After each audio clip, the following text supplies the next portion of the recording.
Welcome back, lacrosse friends. We are underway in the second half of the second quarterfinal at the Baggataway Cup 2018. Toronto with possession. Oh, big save there by Gallo. Michael Gallo skipped off his chest and up off the stick. Toronto gets it back, though. This is why they held the ball at the end of the first half, to get that chance right there. And Nick Pison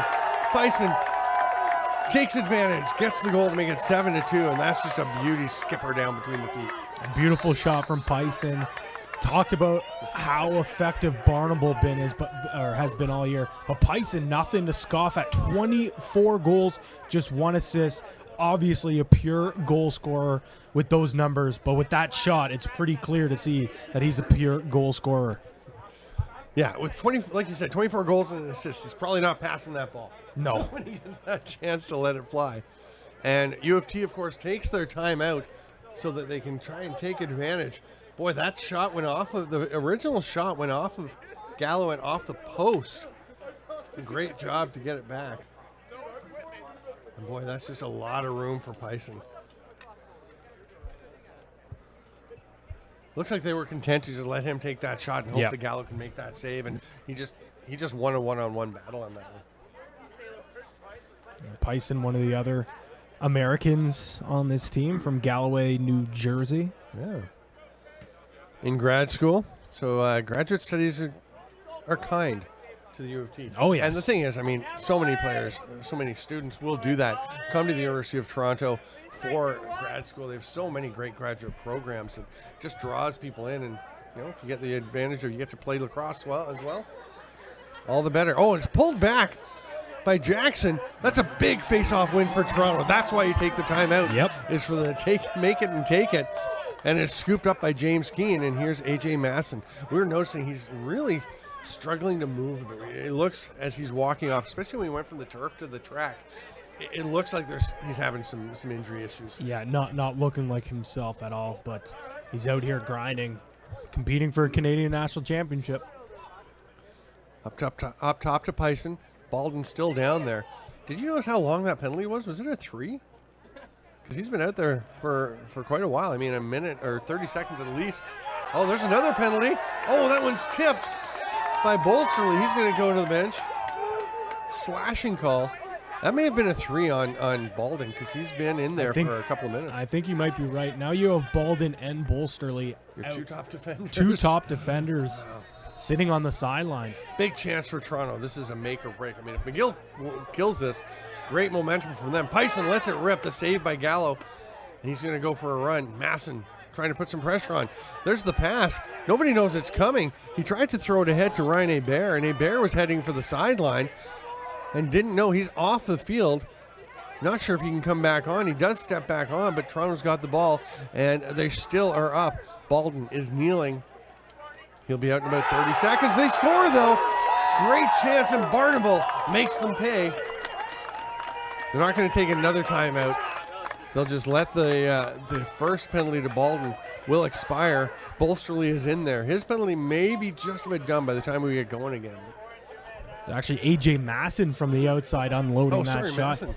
Talked about how, you know, his knees might not be right or whatever it may be in his lower body, but that did not affect his shooting, as that looked like a vintage Masson shot from the outside, just picking that top right corner. Such a talented player. Coming from Orangeville. He's got that Orangeville. Sorry, he's actually from Fergus, but he did play for the Northmen. Came up with that Orangeville discipline. Nice face-off win there. That one by Julian Smith-Vidoris again. He's taking a few to give Gardy Herr a bit of a break. Some of those face-off battles have been upwards of 30 seconds. The face-off guy's probably getting pretty tired. Caden Jackson doing a great job for Toronto. There's a sidearm rip. I think that hit Max Murdoch in front of the net. As Murdoch went down hard. He's got a couple of goals through the first half. He was back up and looking okay, but didn't feel very good for a moment there. Kieran McKay comes to the near side to chase. Nice little move underneath. Gets himself loose and just a little tick to knock it wide. Man, Macon Jeffries has been sensational.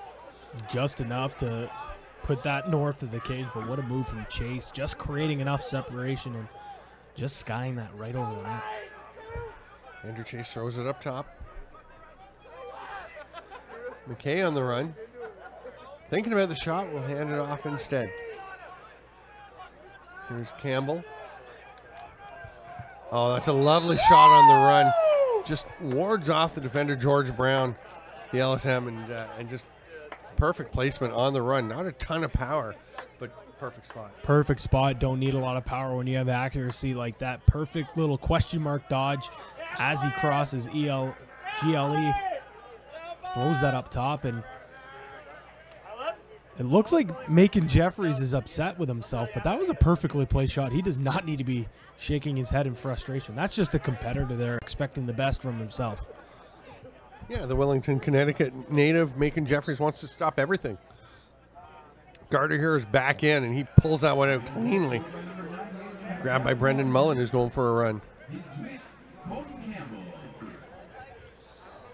With McGill here, the PA announcer, calling everything in English and French. It's a nice touch for our guests from La Belle Provence. Pretty good, might I say, as well. Not too bad. McGill slowing things down, getting their changes made.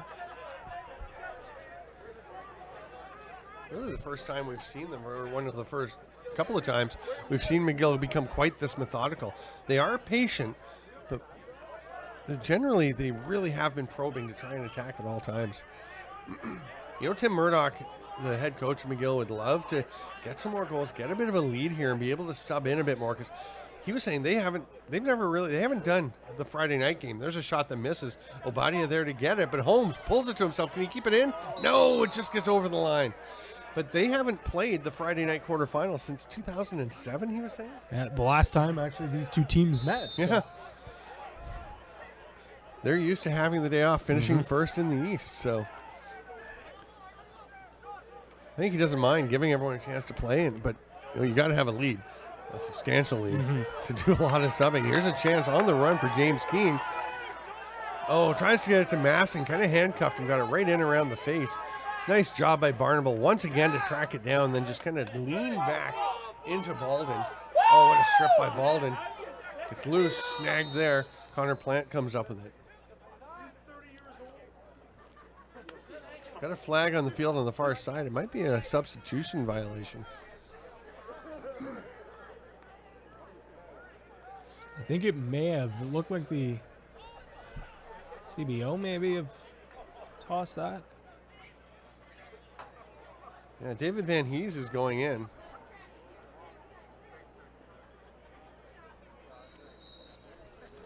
Yeah, Tim Murdoch's having a chat with the CBO. He really likes his players to play with discipline. But here's another chance and a goal for Toronto. That's a pretty sweet finish there by Darren Elliott. It's a great finish by Darren Elliott, and that just shows this. We mentioned it, Toronto hasn't had a lot of, settled offensive possessions, but when they get their chances, especially on the EMO, they have a lot of skilled shooters, and McGill just not having that quick rotation on their man down, and that's just a perfect opportunity right there to unload that shot.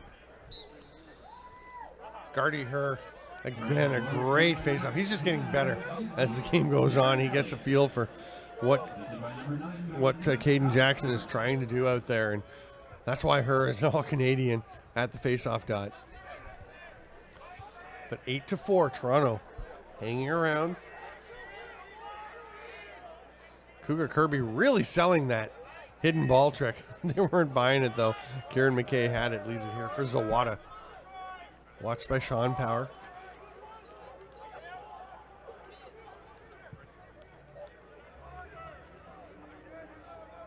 Obadia up to Kirby.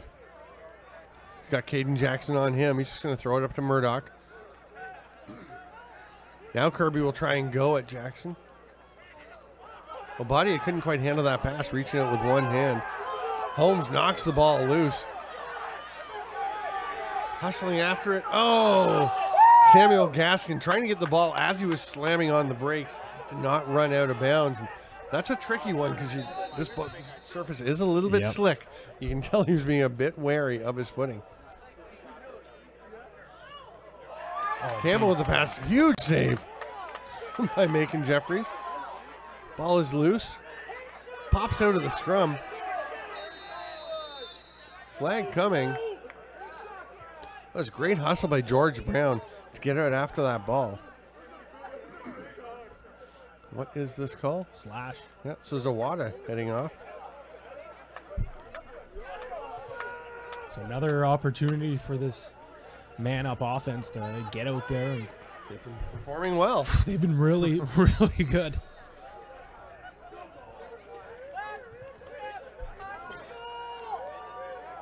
Jackson Hickey starting with it. He'll get it back. There's some space for Pison. You know he's going to rip it, and he's going to score. That's why he had 24 goals in the regular season, because he can launch them. I mean, this Varsity Blues offense, this power play is not really reinventing the wheel or anything. They're just passing the ball around and getting an open look and taking their chances, and they're sinking their shots. And that's just a beautiful outside shot from Pison. We've seen him before. That's his second goal of the game. You mentioned it, 24 goals on the regular season. This guy can shoot the lights out. Timeout by Toronto to again try and take advantage of this situation. They pull within 3, 8-5. And the Pison chant gets going from the U of T faithful right below us. And well, it's a pretty festive atmosphere. Yeah. Here on not a bad evening. It's really turned out to be a pretty nice evening with the rain stopping.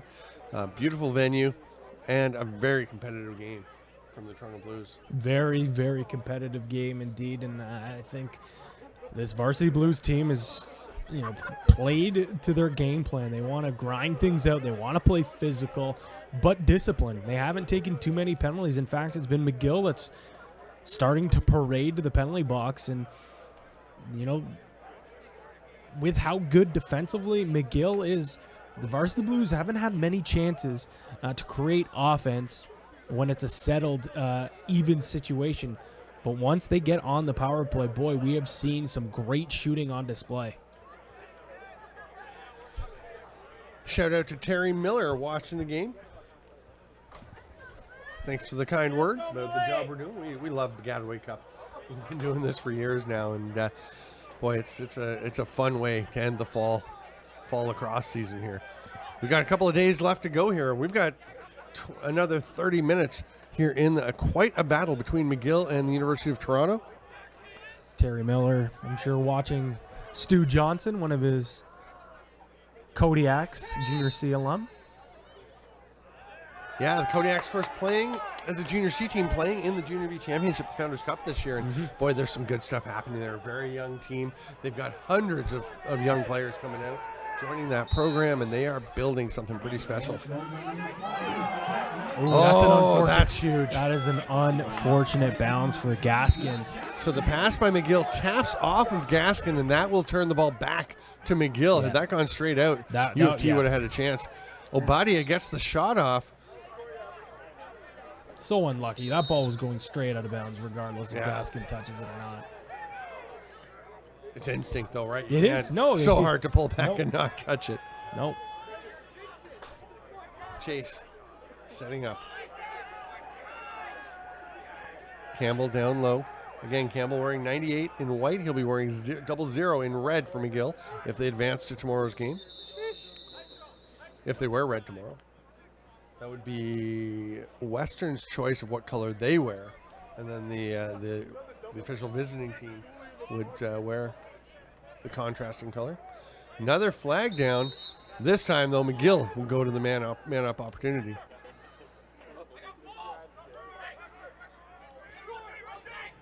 Campbell took a look. Chase gets it back. We got Max Murdoch down in the crease, gets it, shoots low. Kind of pushed that one, like he was forcing a little bit. Still likes to go with that underarm shot. This time doesn't get any skip on it. Like you said, it was a little more of a push than a sweep. Didn't look like he was confident that he had No. the ball where he wanted it in his It was stick. a tough angle. Might not have been settled, yeah. It was a tough angle. But they get it back.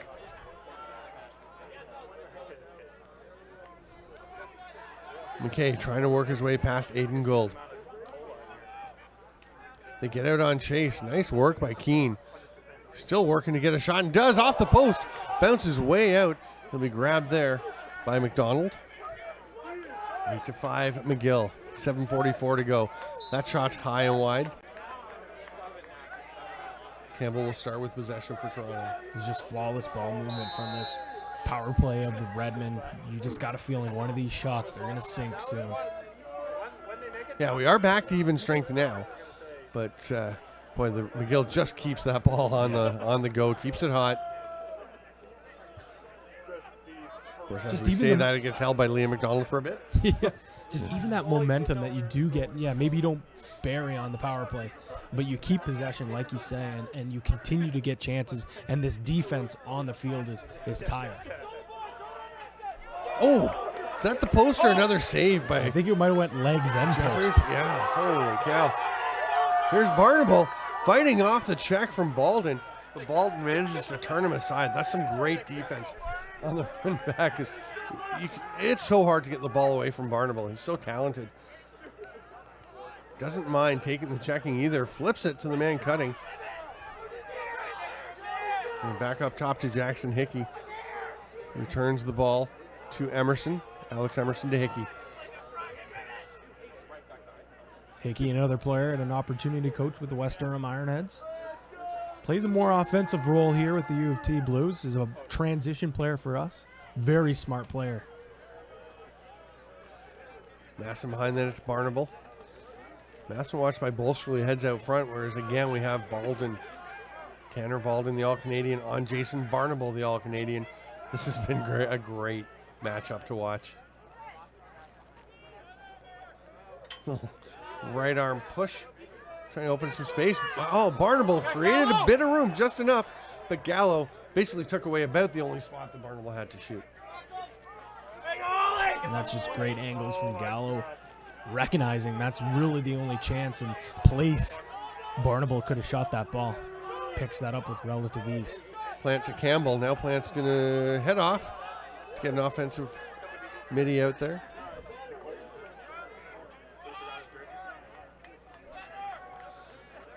Kirby with the twin braids. Use it for Zawada. I like the twin braid look. It's very cool. Yeah. I feel a lot of the single braid, but the way they kind of move with a little bit of non-unison, just, I don't know, it's pretty cool to watch, actually. It can be a bit mesmerizing.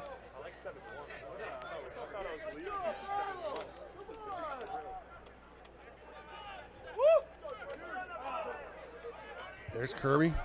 Couple of one-hand moves. The braid's got it on the front side for a moment. Ball pops loose, snagged there. George Brown picked up the loose ball, but as we should expect, the original turnover was made by Zach Holmes, who's been Zach Holmes has been unbelievable. fantastic. I know the cause turnovers aren't being kept here, but he has a handful of them today. George Brown, after a couple of maybe a couple of mistakes early in the game, he's really come on and played a very smart game. Yeah, as we thought so proceeded. well. Couple of not ideal bounces for him, couple turnovers, but he's really settled things down and come to his own in the second half. We're coming up to 4 minutes to go in the third quarter. Emerson trying to generate something from behind the net. Watched there by Hebert. Puts his shoulder down and drives in. Now a little sidearm pass. That's a tricky pass with the player right on you, but he connects. And here's Masson. He puts his shoulder down. He's trying the bull dodges. Just some power lacrosse by the Varsity Blues. There's a chance in the rip. Oh, that's a nice save by Gallo. Alex Emerson had forever to shoot that. Yeah, he did, and a great job by Masson to recognize that slide was coming, hold on to it just for maybe half a second longer, feeds that to Emerson. Emerson just screams that ball right over the cage. Like you said, he had so much time. Maybe you want him to plant his feet a little harder. Another big save by Gallo. Who's going to get that? It's going to be McGill possession. Barnable is upset. He thought he was in position, had closest to the ball, the point where the ball went out of bounds. But McGill will get it, and that's big for them. Massive as you kind of start to feel the turf leaning towards U of T there. They finally had a pretty long sustained offensive possession there, but coming away with nothing. Brendan Mullen moved the ball up. He's number 21, the long pole. He's staying out there for now as Badia gets it out. There's a shot going to go wide as Mullen now heading off. And the full offensive set out for Montreal, for McGill, from Montreal.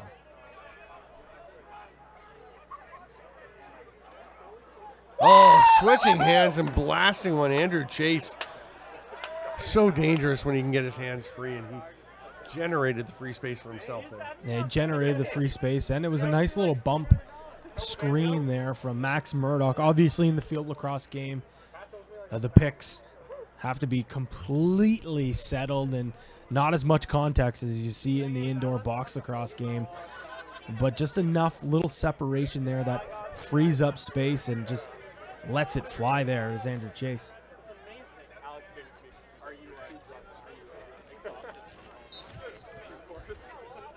Chase's second goal of the game as well. Another scrum ensuing, and it pops out and it's picked up there by Sean Power, who's been all over the field.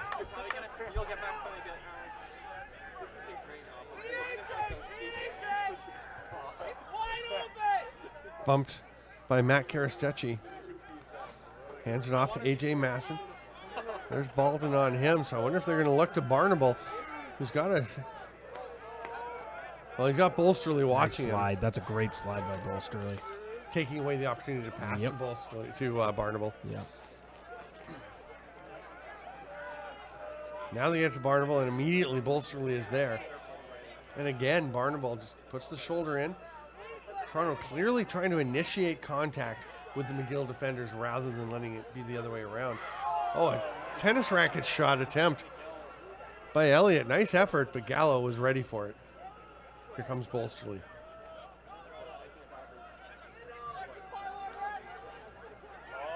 Yeah, like you said, Stephen, this McGill defense, very physical. They've got big bodies. They love to engage and play that physical style, but they have some finesse to them. Like Baldwin, we've seen able to just pick the ball right out of players' sticks. And, Oliver Bolesteri getting involved in the offense. This is a well-rounded defensive unit. Max Murdoch backing his way and flicks it out top. Chase drags it down. He's going to shoot. There's a save once again by Macon Jeffries. Toronto was playing well as a team, but as the third quarter comes to a close, Macon Jeffries doing more than anyone to keep them in this game. It's 9-5 for the McGill Redmen. We've got 2 minutes until we start the final quarter, and we said this is not going to be a cakewalk for McGill, but not sure how many people thought it was going to be just 4 goals going into the fourth quarter. Yeah, I think a lot of people maybe have thought U of T can keep it close for a quarter, maybe a half, but the depth of McGill would kind of pull things away. And you know what? Toronto's had a great game plan. Macon Jeffries has been outstanding, but this McGill team, they knew coming into this game it was going to be a challenge. Maybe them out of everyone knew that this would have been a close game at this point. Mm-hmm. Bear in mind, it was 3-0 McGill after the first quarter. It's 6-5 in the 40 minutes of play since. We will have the final 20 minutes. And again, running time until the final 3 minutes. The clock will stop on the screen. Again, our clock on our screen here is the official game clock. It is linked to the scoreboard clock here in Varsity Stadium. Lovely Varsity Stadium. And Toronto, they're not out of it. They're certainly right in this match. And as we said earlier, the longer they stay close, the more confidence they have. They can maybe pull off the upset. Yeah, you know what? I think I'd like to see some more sustained offensive possessions. It seems like really the only offense that's been generated is from the power play and that extra man opportunity. Maybe see them try to, I don't know if you want to completely slow things down, because you do have to start scoring some goals, but maybe take a little more chances. Try to free up some space for some of those shooters like we've seen. Barnable has done a great job, one-on-one, but try to draw that slide. Barnable, maybe try to take it to the net, engage, and then maybe that frees up a space for a guy like Pison. Maybe AJ Masson gets an open look. It just seems like they haven't driven it to the net. We've seen Masson do that, where it did draw that slide, and they had a great chance. We just haven't seen it from everyone. Well, and they are trying. I mean, Toronto, as we said, initiating contact, putting the shoulder and trying to drive towards the net, but the McGill defenders doing a good job of handling it. And it doesn't necessarily seem like the support is there as much for Toronto as they might like. Yep. When someone is initiating. Sure. And trying to pass out of that contact. And the one thing too, with you see McGill, they have different looks. They'll go with the one midfielder at the top with a stack in the middle. It seems like U of T really only have 1 or 2 offensive sets that they've been going to, but mind you, 5 goals in 3 quarters, not bad against one of the best defensive programs in Canadian lacrosse. Yeah, again, McGill gave up just 56 goals. Yeah. In 10 regular season games, so that's 5.6 per game, and Toronto's right there. Flag coming. Looks like a hold is Masson doing exactly what he said, driving, and then he gets the shot off. He can't believe he missed that. Kind of a one-hand shot, but he had a chance. He had a chance, and Baldwin, again, going to sit down. So one of the top defenders out for a man-down defense that hasn't looked all that great tonight against a skilled Toronto team. Toronto moving in, sidearm rip. And Jackson Hickey can't find his spot, but Barnable's back there. He'll pick up a ball by the pylon there.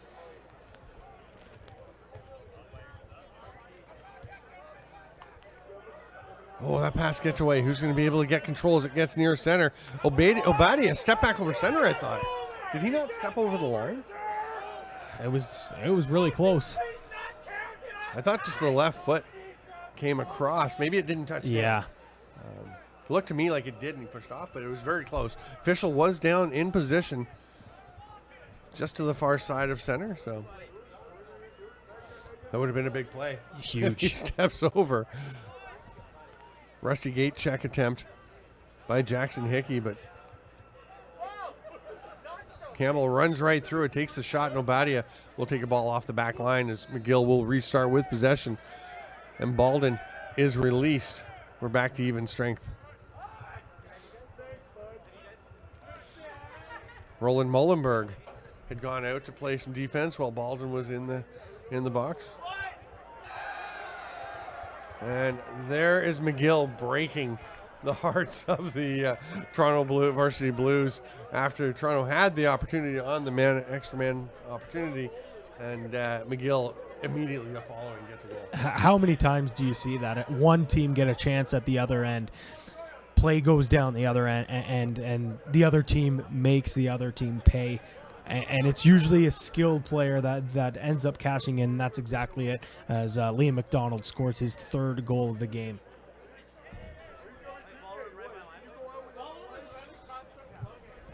McGill, very balanced approach to this game. Very difficult to pick player of the game. Really tough.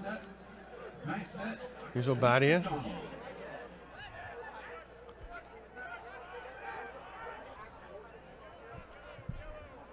Quick give and go. A nice job by Aiden Gould. Just push the McGill player into the crease as he tried to catch the ball, and that'll be a turnover. Making Jeffries hands it off. There's Brown. Plays blown back in. Back to the goalkeeper. If you're in the area, get down here to Varsity Stadium from the University of Toronto campus. Beautiful venue. It's going to be a lot of fun over the next couple of days. Oh, that pass thrown away by Jeffries. Brown may have just taken his eye off it for a moment. Yeah. McGill just inviting U of T, move the ball around, come to us. They do not mind Toronto killing as much clock as possible. And it worked out in their favor. They didn't even have to force the turnover. Max Murdoch to Kai McDonald on the near side. McGill getting a few guys in for a bit of time, but with only a 5-goal lead here in the fourth quarter, you don't want to be messing around. Hunter Zawada throws it behind the net. Obadia switches hands.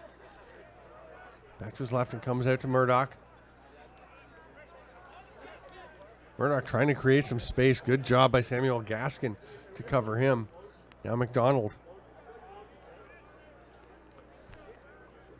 Zawada adjusting his slash guards. Gets the shot off. A pretty good D up there by Aiden Gould.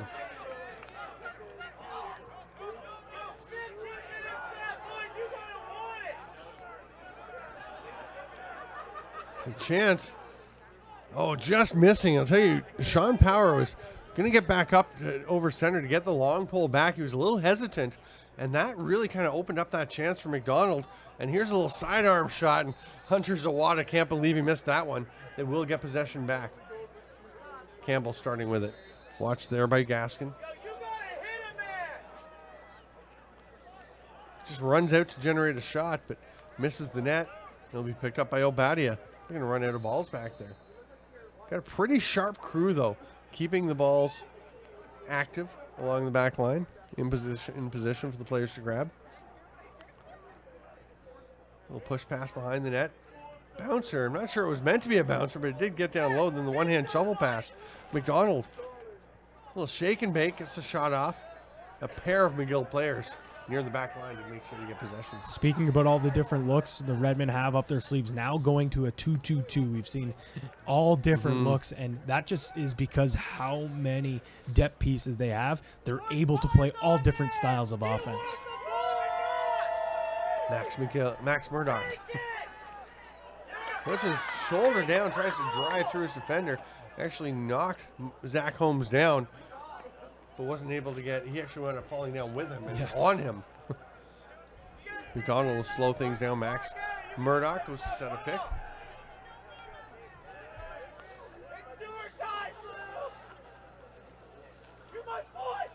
Obadia kind of reached out and shoved that shot at the net, but Jeffries grabs it.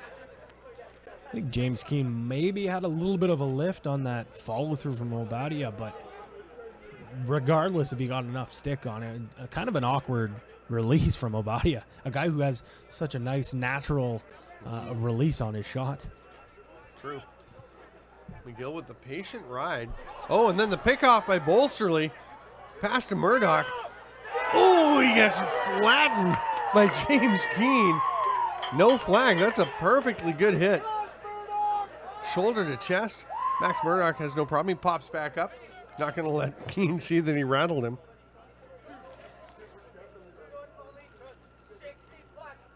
It's a big turnover. Huge. We've seen some big hits from this Varsity Blues team, and luckily for McGill, they've got a big bench. Guys are going to be banged up if having to play a game tomorrow, potentially a game on Sunday. That big bench is going to come into hand. We certainly hope they'll have a game on Sunday.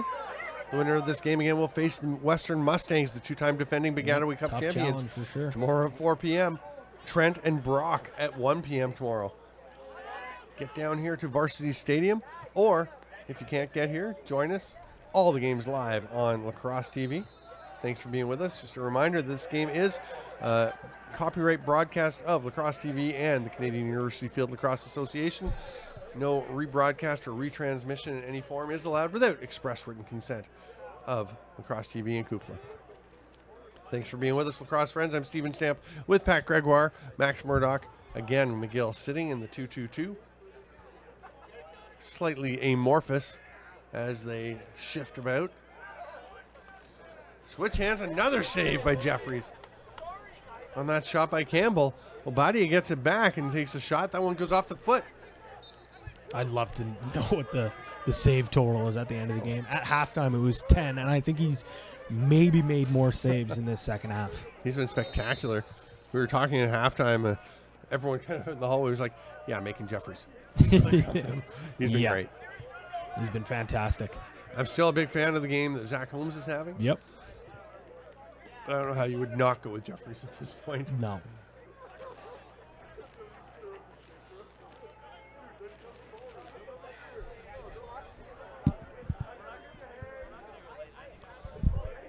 McGill, patient, taking their time. They don't have to score. They will take a chance here, though. Another huge save by Jeffries. Ball is scooped up.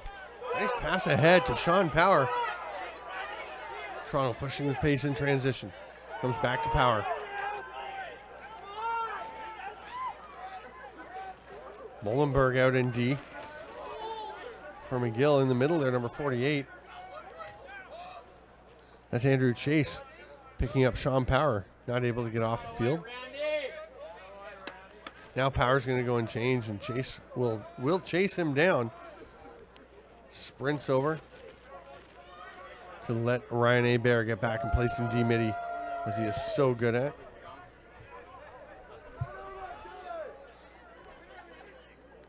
Barnable, one-hand cradle, tries the one-hand fling, but never really got the head of the stick turned around with the ball, and it just drifted across the face of the crease. That pass doesn't connect. It is tracked down. Patrick Turner. Nice run by Paul Rougeau, getting the ball from the defense to the offense. Haven't said his name much, but as a stay-at-home defender, that's usually a good thing.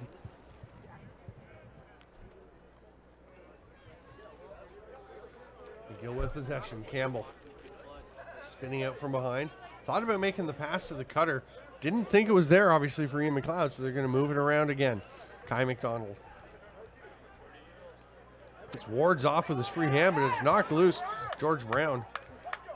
Can he come up with it? He tries to tap it ahead to himself. And it will be grabbed by Jackson Hickey. The pass ahead. Here comes James Keane. Down low, the shot on the run. Big save by Gallo.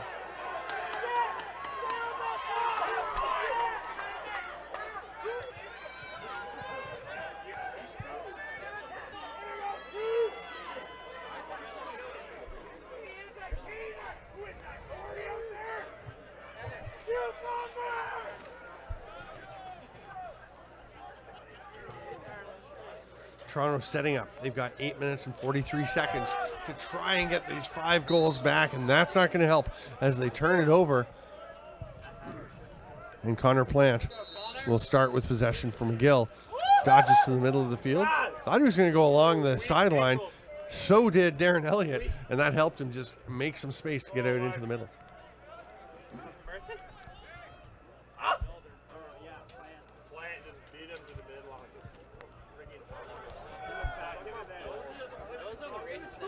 McGill patient. They actually had an extra man opportunity.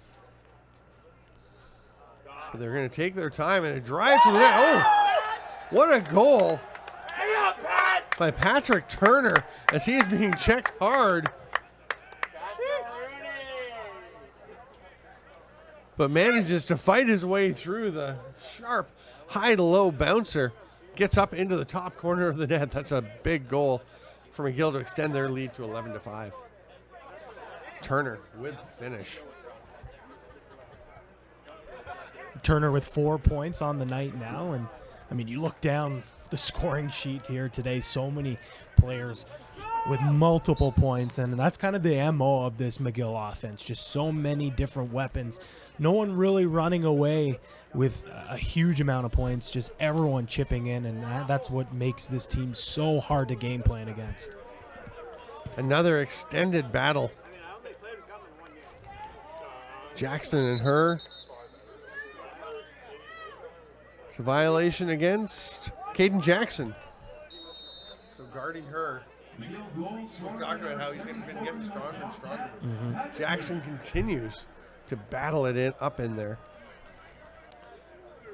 Liam McDonald will give it up.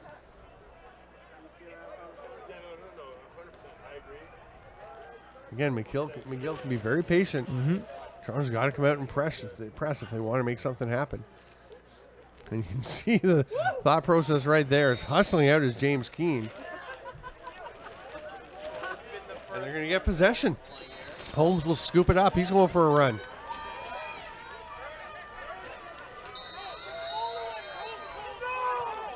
Timeout called by Toronto.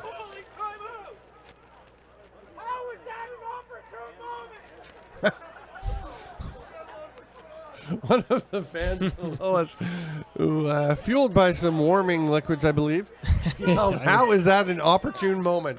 Did not like the timeout call by Joe Nisich, but I think he really wanted to make sure they get a good, solid possession and a scoring opportunity here. And I don't know, maybe he sensed a little antsiness and trying to push too much.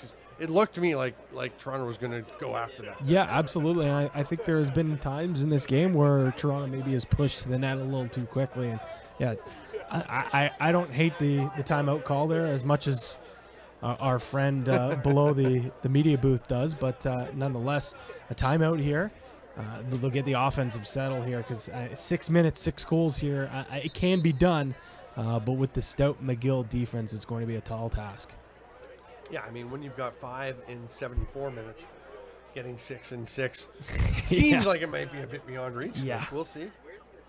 I really enjoy that chirp. I mean, if you're gonna call, you hear so many not well thought out chirps from the stands. So to hear the "how is that an opportune moment" is extraordinarily eloquent by chirp standards. That's Or U of fan T. call standards. U of T students. They're smart. They're They're eloquent. bright people. As are McGill students. This is the brain. Tim Murdoch was saying before the game, this is great seeing two pretty high-level institutions of higher learning with guys engaging in a very physical sport. What a play by Barnable after he was stripped. Oh, and the shot over the shoulder. Bolsterly had knocked the ball loose. Barnable got it back, and that's an incredible play. Bolsterly had his palms to the sky saying, how'd you get that shot off? And almost in, off the crossbar, out of play. They get it back. A.J. Masson is watched by Bolsterly. He's going to fight his way out. Great slide. Nice job by Paul Rougeau. The double team. Masson hanging onto it. It's loose. He's pushed down. I think, the fans underneath us wanted a loose ball push there, but that's a good battle to get the ball back on McGill.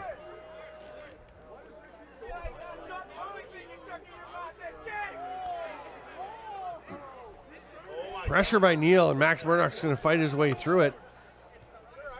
Thought McDonald might take a shot there. He was really loading it up.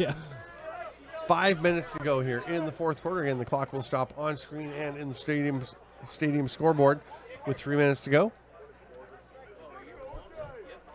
At which point we'll do our best to keep track of how long is left.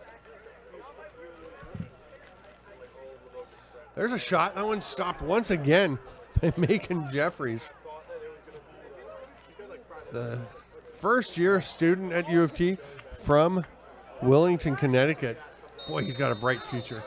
There's a penalty coming.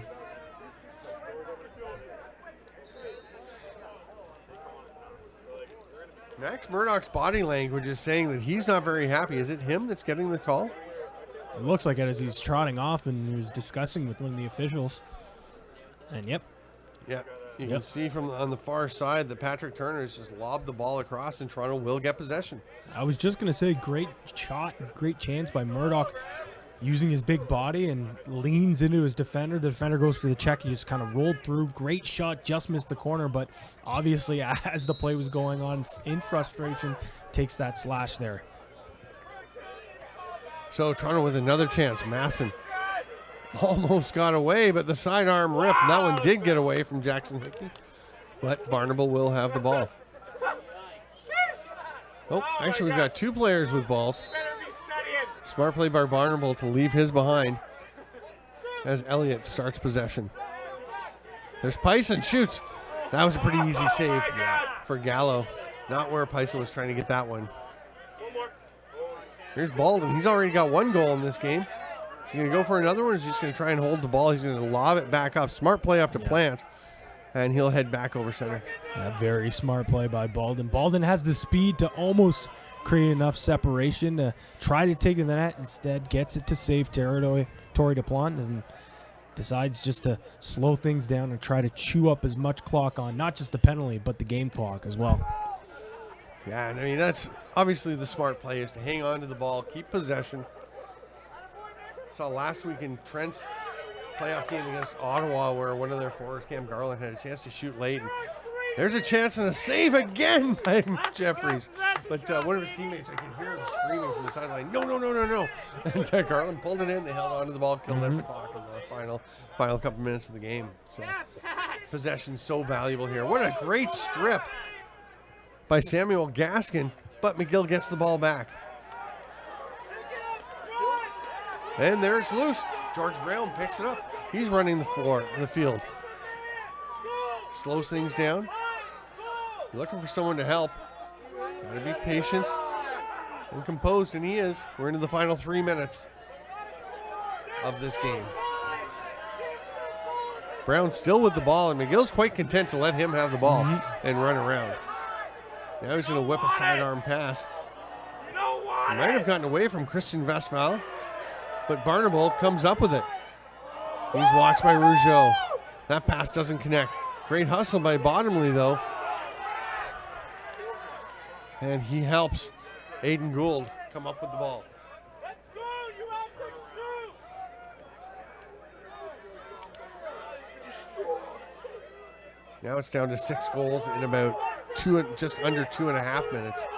The task gets taller for U of T. McGill hanging on. Bottomley.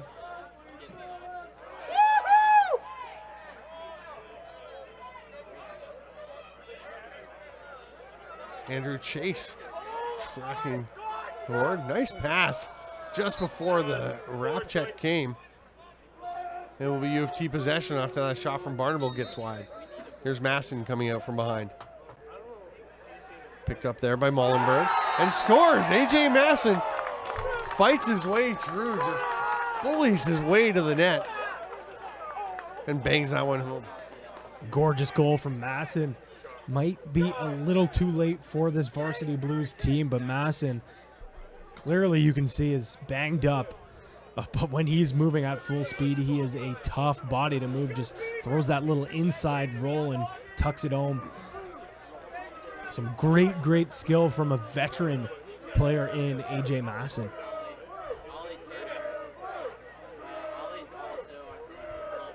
(11-6) the score with, I've got about 1.5 minutes on my timer. Not sure if I'm quite accurate, but it's pretty close. They come up with it. Holmes will shoot. That one goes a little bit wide. And it will be McGill possession as Michael Gallo sprinted to the end line, got there just before Barnable, and then alertly sees that he's got Matt Karastecki ahead and makes the immediate outlet pass. McGill's going to take a timeout.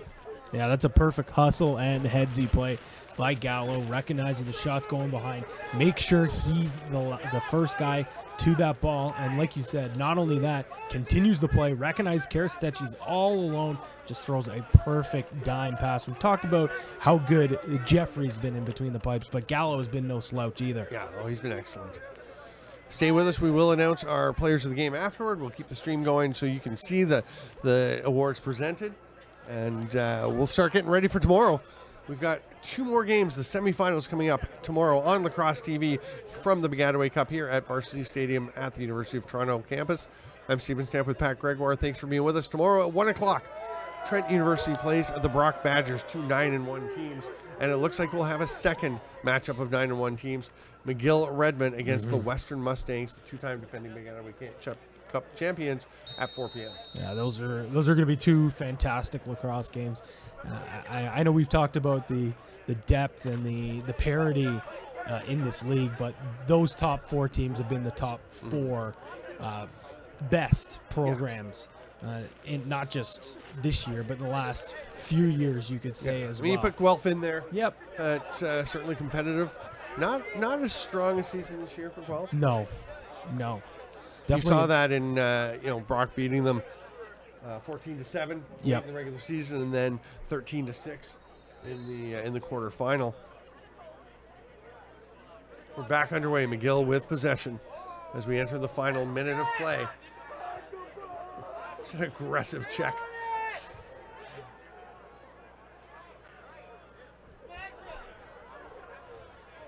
There's some pressure, but McGill doing a nice job just hanging on to the ball. Comes Patrick Turner. Going to throw it to the near side, and that just relieves all the pressure as they get it to Kieran McKay. Ball pops away from Turner. Nice little job by James Keane to tap it through the opponent's legs and then get it ahead to Aiden Gould. There's a save by Gallo. Do all that work, get the ball up to Barnable. He lets it rip, and Gallo just swallows it up. Not going to beat Gallo high to high from that far out. Too talented. 30 seconds or less to go as the timer has come out onto the field. So it will be McGill. I can't imagine they're going to shoot. I don't know. I think Campbell was thinking about it as the final few seconds ticked down, but the final score will be the McGill Redmond 11, the plucky host University of Toronto Blues. Yeah, you know what? That was a very, very gritty and pesky performance by the Varsity Blues. Put on a great show for their home crowd, a very energetic crowd indeed here at Varsity Stadium, but just, I think, too much depth and just a little bit too much talent at all aspects of the game for the Redmen. There's just a little too much for this Varsity Blues team to overcome. Remember, make sure you follow along with Lacrosse TV at _Lacrosse TV on Twitter to keep abreast of everything. Go to kufla.ca for all the information about the league. A really fun story about the history of these two teams that played tonight, Toronto and McGill. Go to the Kufla Facebook page.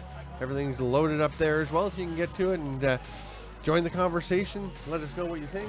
We always love to hear you tweeting at us. I am at Stamplax. He is at P. Greggy. And our players of the game, first of all, for the McGill Redmond winning, we thought Tanner Malden, but we wound up going with Liam McDonald. Yeah. What were his final stats? You got the numbers over there? Yeah, McDonald finished with 3-1 by my count, but that's not the official Kufla count, but... Boy, there's a bunch. Yeah. Malden obviously considered, I think the penalties played against him I there. think so too. I think Patrick Turner was another choice. in consideration. I thought Max Murdoch was in the mix in that first half. He kind of cooled down in the second. He still ended up with 3 points, but it's just so impressive to see how much depth this McGill team has. Depth and balance. Yeah, and that's it. That's it. Balance too. It's not just they have two studs and other guys that are secondary scoring options. They just have so much balance, not just in scoring and in defense, and at that defensive midfielder position as well. University of Toronto's season comes to an end, but a great performance by them here in their home Baggataway Cup. They can be proud of what they did here tonight. And Jason Barnable, we were very impressed with. Zach Holmes was fantastic, but there's not really much question that it was Macon Jeffries, the goalie, was the player of the game for Toronto. He was phenomenal, and he kept this game close throughout the entire game, but especially at the start. I know it was 3-0, but for him to keep it that close when there were so many chances that McGill threw at him, I think that first, maybe you could even say 6-7 minutes, he really kept this game tight and allowed U of T to get their footing. And again, there was the stretch. McGill led 3-0 after the first quarter. Then there was a 6-5 stretch in McGill where Toronto was right in that game. Pulled away a little bit. Macon Jeffries getting his Player of the Game award, and everyone on both teams giving him a hearty round of applause. Gets a shaft. Always a nice Player of the Game award for a lacrosse player.